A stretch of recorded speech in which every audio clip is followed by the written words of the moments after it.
Before disaster struck, Pompeii was a bustling Roman city full of life. On a typical day in 79 AD, its streets teemed with merchants, shoppers, and children playing. The morning sun would light the Via dell'Abbondanza, Pompeii's main street lined with bakeries, wine shops, and taverns. Shopkeepers opened their wooden shutters to sell fresh bread and fruits, while street vendors called out their wares. Residents carried on with their routines, largely unaware that their city would soon be frozen in time. Pompeii's homes ranged from simple apartments to grand villas. The wealthy lived in spacious houses built around courtyards, with frescoed walls and mosaic floors. Many homes had small shrines to household gods, reflecting how religion was woven into daily routines. Each morning, families might pray at their lararium, shrine, to the protector spirits of the home. Inside the atrium, entrance hall, was a hub of activity, a place where the master of the house might greet clients or guests. In the cool, pre-dawn hours, well-to-do patrons held salutatio, a ritual where their dependents visited to pay respects and seek favors. By contrast, poorer citizens often lived in cramped upper-story rooms above shops, without private kitchens or courtyards. These working-class Pompeians bought hot food from street stalls known as thermopolia, the ancient equivalent of fast food stands. Archaeologists have found many such food counters in Pompeii, with deep clay jars set into masonry counters that once held soups, stews, or wine. Public life was vibrant. The city's social heart was the Forum, a broad rectangular plaza surrounded by temples, markets, and offices. Here one could see the Temple of Jupiter, the food market, Macellum, and the Basilica, law court, bustling with activity. In the mornings, crowds gathered in the Forum to shop, worship, and hear the latest news. Vendors sold vegetables, bread, and olive oil, while heralds announced political events. Civic buildings rang with the debates of local officials, as Pompeii was self-governed by elected magistrates. Election slogans painted on walls show that politics was lively. Candidates for public office enlisted supporters from every social class. Even ordinary people got involved. Graffiti found on walls include campaign endorsements from tavern owners, barbers, and bakers, revealing an engaged community life. Religion in Pompeii was diverse. The city boasted temples to the major Roman gods, Jupiter, Apollo, Venus, and even a well-known temple of Isis dedicated to the Egyptian goddess. On festival days, processions and sacrifices would fill the streets with incense and music. Households also held private rituals. Small altars in homes honored family ancestors and guardian spirits. This spiritual mix shows how cosmopolitan Pompeii had become under Rome, welcoming Eastern cults like Isis alongside traditional Roman worship. Daily work in Pompeii covered a broad range of trades and crafts. The surrounding countryside's rich farmland made Pompeii a hub for agricultural products. Farmers brought in olives, grapes, and grain from the fertile fields of Campania. Local industries then processed these goods, for example, pressing olives into oil and grapes into wine with advanced presses and millstones found by archaeologists. Pompeii was famous for its wine, and amphorae, storage jars of Pompeian wine and olive oil, were shipped across the region. Wool was another important commodity. Raw wool arrived from rural estates to Pompeii's fullers, cloth processors. In workshops, slaves and freedmen cleaned wool in large vats, using a mixture of water and urine as a natural detergent. Soap was not used. They then spun, wove, and dyed the wool to make garments. The city's Fullers Guild was influential. The grand building of Eumachia in the Forum, built by a wealthy priestess, is believed to have been their headquarters. Many other occupations filled the city. Bakers worked before dawn, grinding grain in volcanic stone mills and baking loaves in wood-fired ovens. Over 30 bakeries have been uncovered in Pompeii, one even found with loaves of bread still inside, carbonized by the eruption. There were also butchers, fishmongers, potters, and blacksmiths. Fishermen sold their catch in the market, including fish used to make garum, a fermented fish sauce beloved by Romans. In fact, Pompeii produced a renowned garum that was exported widely. Clay jars stamped with the name of a local manufacturer have been found in distant Roman provinces, underscoring the city's role in trade. Inns and taverns catered to merchants and travelers coming through Pompeii's port. At these taverns one could buy watered wine, Romans always mixed wine with water,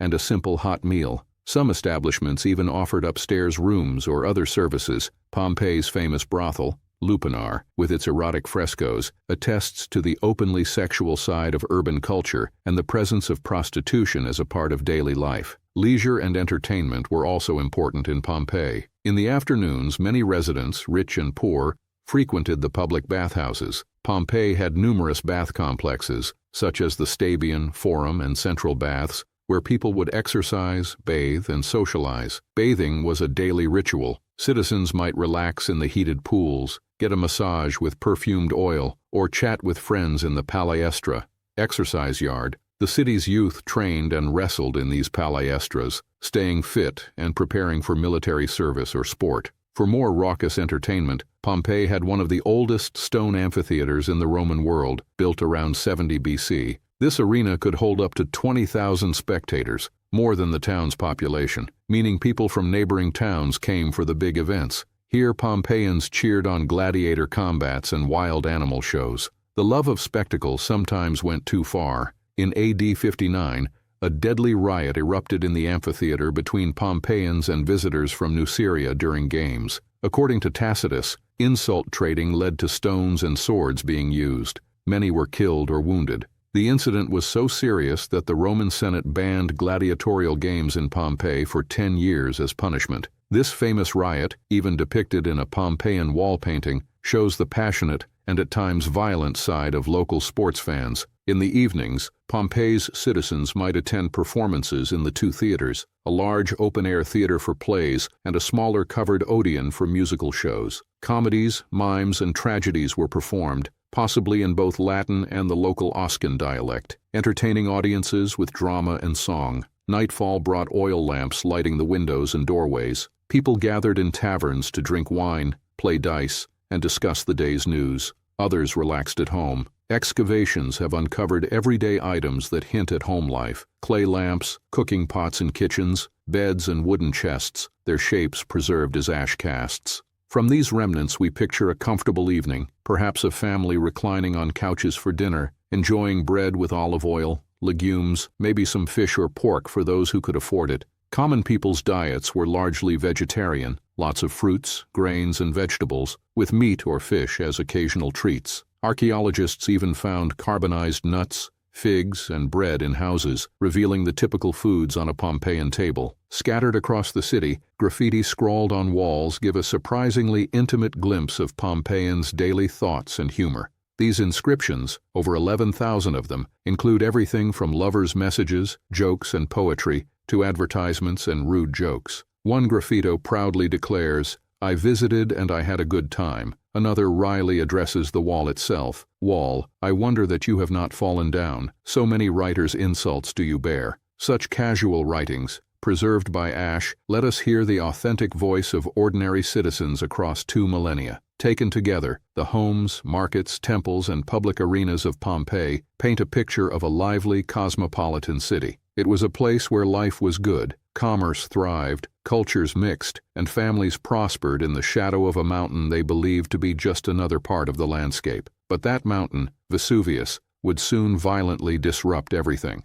In late summer of 79 AD, Mount Vesuvius, the long quiet volcano, awoke with terrifying force. The day began like any other. Pompeii's populace went about their business under a clear sky. Minor earth tremors had been rumbling for days, but locals were used to them. Small quakes were common in Campania and seldom caused alarm. No one realized these tremors were the volcano's warning signs. Around midday on August 24, 79 AD, that normalcy was shattered. Without warning, Vesuvius erupted violently, blasting a column of ash and pumice miles into the sky. Pliny the Younger, a Roman writing from across the Bay of Naples, witnessed the eruption. He described a monstrous cloud rising above the peak. The cloud was rising from a mountain. At such a distance we couldn't tell which, but it was of a shape that I can best describe as like a pine tree. It rose into the sky on a long trunk and then spread out at the top into branches. This column, gushing from the volcano, rose over 15 kilometers high, turning day to twilight in Pompeii as ash began to rain down. At first, the falling material was fine ash and lightweight pumice stone. When Pompeii's residents saw the eruption column and felt the tremors, panic set in. An eyewitness later recalled how people fled their houses, covering their heads with pillows or cloaks against the shower of stones. By early afternoon, pumice pebbles and ash were carpeting the streets. Many residents, especially the young and strong, decided to flee the city while they still could. They clambered over accumulating debris and pushed through darkness that grew by the hour. One Roman account said that by mid-afternoon it was as dark as night, except for the broad sheets of flame leaping from Vesuvius's summit. Families scrambled to gather valuables, clutching coins, jewelry, and important documents before abandoning their homes. Archaeology confirms that most people did escape in this early phase. Only about 1,100 bodies have been found at Pompeii, a small fraction of the population, suggesting many thousands managed to flee with some of their possessions. Yet not everyone left. Some took shelter in cellars or stone buildings, hoping to wait out the disaster. Others were elderly or injured and couldn't escape in time, and some perhaps were simply reluctant to abandon all they owned. As the afternoon wore on, the depth of ash and pumice on the ground kept rising, soon a meter or more, making streets difficult to navigate. The weight of this fall began to collapse roofs. Houses that had survived the big earthquake 17 years earlier now began to fail under the onslaught of volcanic debris. Timber roofs and upper floors crumpled, burying those huddled inside. The first fatalities in Pompeii likely occurred in this phase as buildings gave way. Indeed, bodies found buried in pumice layers, with no ash from later surges, indicate people killed by falling rubble or trapped and suffocated in closed spaces. All through that long afternoon and into the evening, pumice rained down continuously. In total, an 18-hour barrage that piled up to 3 meters of stones in Pompeii. As night fell on August 24th, conditions in Pompeii were horrific. The town was in darkness, except for flashes of lightning and flames flickering from the mountain. Pliny describes the night as blacker than the blackest night, broken by fiery torches and flames in the distance. Breathing became difficult. The air was thick with ash. Many who remained were struggling. Some tied cloths over their mouth to avoid choking on ash. Others likely crowded in the few stone structures still intact. Around midnight, the eruption entered its deadliest phase. The towering eruption column, now laden with ash and rock, could no longer support itself and collapsed. This sent down the volcano's slopes a series of pyroclastic flows, fast-moving, ground-hugging clouds of superheated gas, ash, and rocks. The first pyroclastic surge blasted into Pompeii in the early hours of August 25th. It arrived as a scorching hurricane of toxic gas and ash, probably over 300 degrees psi, 570 degrees. This surge and several that followed were lethal. They raced into the city with virtually no warning as silent clouds of heat and dust. Those few people still left in Pompeii stood no chance. The hot gases would have asphyxiated and flash-heated them in an instant. Modern studies suggest that heat was the main cause of death. People were killed in seconds by thermal shock before they could even react. The positions of bodies found,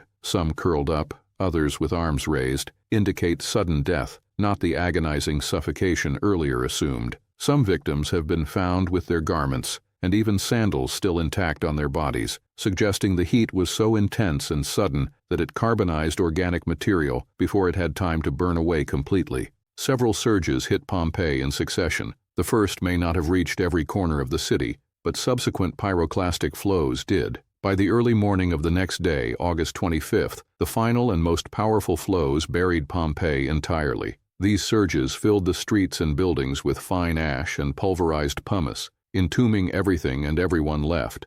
In the nearby town of Herculaneum, closer to Vesuvius, the flows were even more intense. There, the tremendous heat carbonized wood and even brains, in one case vitrifying a victim's brain into glass-like fragments. In Pompeii, the surges sealed the city under a deep blanket, in places up to 6 or 7 meters, 20-plus feet, thick. When the sun finally rose that morning, it illuminated a transformed landscape. The once thriving city of Pompeii had vanished beneath a gray plain of ash. The coastline had changed, pushed outward by volcanic deposits. Vesuvius's peak, once green, was now a gaping crater venting steam. Pliny the Younger, safe across the bay in Misenum, described how even far away they felt earthquakes and saw a frightening cloud spread over the sky. In a letter to the historian Tacitus, he recounted the final horrors. The darkness of that night was like being in a closed room with the lights extinguished, and how people believed they were witnessing the end of the world. Pliny's uncle, Pliny the Elder, had courageously sailed toward the eruption to rescue survivors, only to be overcome by smoke and collapse near Stabiae across the bay. By the time the eruption ceased on the second day, Pompeii and neighboring towns were silent. Survivors who had fled could only look back at a smoking gray landscape where their homes once stood. The eruption of 79 AD was later categorized by volcanologists as the prototype Plinian eruption, named after Pliny's vivid description of the tall, tree-shaped ash cloud. In just about 24 hours, Mount Vesuvius had killed thousands and entombed an entire city, perfectly preserving a snapshot of Roman life under layers of ash and pumice. For centuries after 79 AD, Pompeii lay buried and largely forgotten, its story frozen beneath the volcanic ash. In the immediate aftermath of the disaster, any survivors likely returned to search for loved ones or valuables. Ancient accounts say the Emperor Titus organized a relief effort for the stricken towns. Archaeological evidence shows that some people did dig tunnels into the ash to salvage treasure. Holes and missing marble from buildings suggest looters carried off statues and valuables soon after the eruption. But the city was so deeply buried and devastated that it was eventually abandoned. With time, its very name and location faded from memory. The site gradually disappeared under wild vegetation and new soil. Occasional eruptions of Vesuvius in later years, notably in the 5th century, added more layers, hiding Pompeii even deeper. The first hints of Pompeii's rediscovery came in the late Renaissance. In 1592, an architect named Domenico Fontana was digging an underground aqueduct to divert a river when he stumbled upon ancient walls with fresco paintings and Latin inscriptions. These ruins lay at a site locals called La Civita, the city. Fontana, however, did not publicize the find, possibly to protect the project or because he feared attracting looters. He covered up the paintings, and Pompeii remained buried a while longer. Over a century later, in 1709, workers sinking a well a few miles away struck the theater of Herculaneum, another town buried by Vesuvius. This sparked interest in the lost cities. In 1748, under the patronage of the King of Naples, Charles of Bourbon, formal excavations at Pompeii began, although at first they didn't even know the name of the site. A Spanish engineer, Roque Joaquín de Alcubierre, directed teams of laborers in search of art and treasure for the royal collection. They dug shafts and tunnels, uncovering statues, inscriptions, and beautiful frescoes. It wasn't until 1763 that excavators found an inscription definitively naming Pompeii Res Publica Pompeianorum and realized this was the long-lost city. Early excavations were haphazard. Workers often tunneled into buildings to retrieve attractive artifacts, sometimes damaging or removing the very context that gave them meaning. Nonetheless, these 18th-century digs revealed stunning discoveries: well-preserved houses with vivid wall paintings, temples with intact altars, and everyday objects from a vanished world. European society was astonished. News of Pompeii's excavations sparked a wave of fascination with antiquity. By the late 1700s and early 1800s, when Naples fell under first French and then Neapolitan rule, excavations became more systematic. Pioneers like Carl Weber and Francesco La Vega in the mid-18th century began making careful maps and drawings of the ruins. The uncovering of entire villas, such as the expansive House of the Faun, with its famous mosaic of Alexander the Great, and public buildings like the Forum and Amphitheater, allowed people to truly picture an ancient Roman city. One of the greatest innovations in Pompeian archaeology came in the 1860s under Italian archaeologist Giuseppe Fiorelli. Fiorelli took charge of the site in 1863 and introduced scientific rigor to the work. He systematically divided Pompeii into a grid of regions and blocks, a numbering system still used today, and crucially, he recorded not just artifacts, but also the spaces and buildings themselves. Fiorelli's most famous contribution was his ingenious plaster casting technique. Excavators had frequently found curious voids in the compacted ash layer, empty hollows with human bones or plant roots inside. Fiorelli realized these voids were the spaces left by decomposed organic bodies, human and otherwise, that had been encased by ash.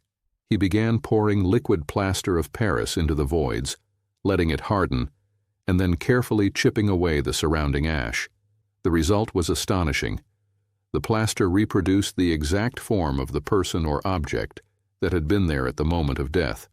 In this manner, Fiorelli's team resurrected dozens of Pompeii's last inhabitants, men, women, children, and even animals, captured in their final poses. One famous cast is that of a dog, found twisted on its back with its chain still on, a heartbreaking image of its final struggle. Another cast shows a young mother and child curled together. These casts made the tragedy of Pompeii painfully real, allowing people to literally see the human cost of the eruption. Since 1863, over 100 such casts have been made, and the technique, now using modern resins for greater detail, continues to be used by archaeologists. Throughout the late 19th and early 20th centuries, excavations continued to uncover more of Pompeii's 66-hectare area. Entire city blocks were cleared of ash, revealing a grid of streets and intact buildings.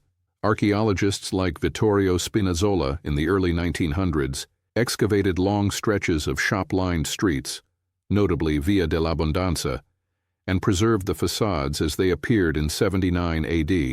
By 1960, most of Pompeii that was visible above ground had been excavated, roughly two-thirds of the city. The site, however, was often exposed to the elements once unearthed, leading to decay. In the mid-20th century, Amedeo Maiuri oversaw large-scale digs that exposed nearly all remaining areas, but documentation was imperfect. After a destructive region-wide earthquake in 1980 and increasing concerns over preservation, authorities shifted focus from excavation to conservation. For decades, only targeted digs were done. It wasn't until very recently that new excavations resumed in a significant way, part of the Great Pompeii Project, launched in the 2010s to stabilize and study the site. The newer excavations have been exceptionally fruitful, employing modern technology and international teams. In 2018-2020, archaeologists explored a previously unexcavated area in Regio 5, uncovering wonderfully preserved houses and shops. They found vibrant frescoes with colors still brilliant, such as a sensual depiction of the myth of Leda and the swan in a bedroom, and a striking thermopolium counter painted with a nereid, sea nymph, and still containing food residues in its jars. In 2020, a remarkable discovery was made at a suburban villa just outside Pompeii's walls, an ornate ceremonial chariot made of bronze and tin, complete with decorative motifs, found intact in a portico. In the same villa's stables, casts were made of 3 horses, one with an ornate harness, standing where they died. These findings underscore that Pompeii still holds secrets beneath the ground. Archaeology at Pompeii has also embraced high-tech methods.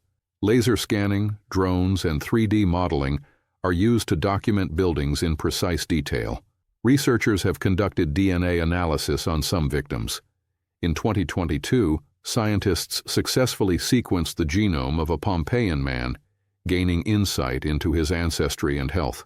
Advanced imaging has even allowed the reading of faint charcoal inscriptions and scrolls.